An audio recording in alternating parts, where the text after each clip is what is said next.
is Robert Booth. I was born in Waukesha, Wisconsin in 1924. Went to Waukesha High School and I didn't quite graduate because war was declared, so I went and joined the Army. I was assigned to fighters, and the fighter happened to be the P-47. Ah, what an airplane. It was a monster of an airplane. I think 7 tons and a 14-foot propeller. And our missions were bomber escort missions.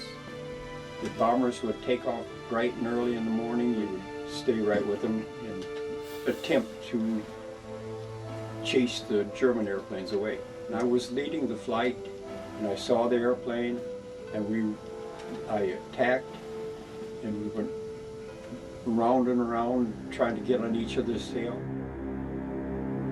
We were diving toward the earth and started catching up with them. Down there near the ground, I started hitting him, shooting at him and hitting him. And we're down real close to the ground. I'd say within 200 or 300 feet of the ground.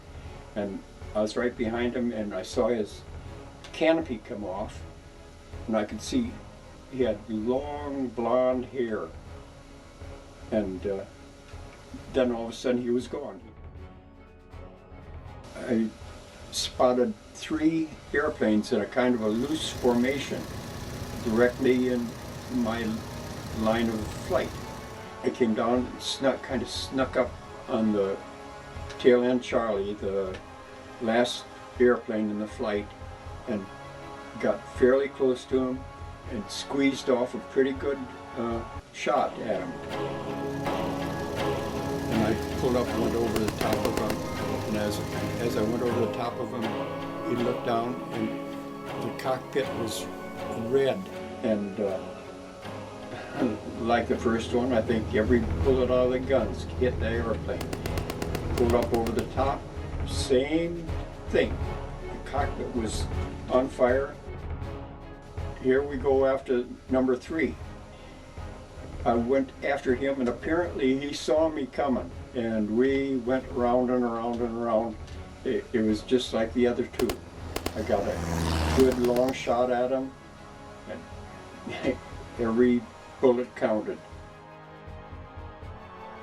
It was kind of a night mission, and they loaded up 2 500 pounds on the airplanes, and I had never dropped a bomb before.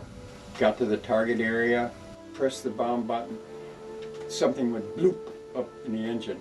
I looked at the oil pressure gauge. Oil pressure needle went flop to 0. The engine started acting up, and I said, I better get out of it. Started rolling the airplane so I could drop out. I grabbed the cable to the parachute with my left hand, and I was going through the top of a tree and gently bounced me down to about 6 feet above the ground. Took off walking toward the invasion lines. Okay, I sat down. It was in a ditch out in the middle of the field. I sat down in that ditch and laid back, and I was sleeping. When I woke up, the gendarmes were looking down at me. The guy said, "For you, the war is over." Yeah. The rest of the war in prison camp.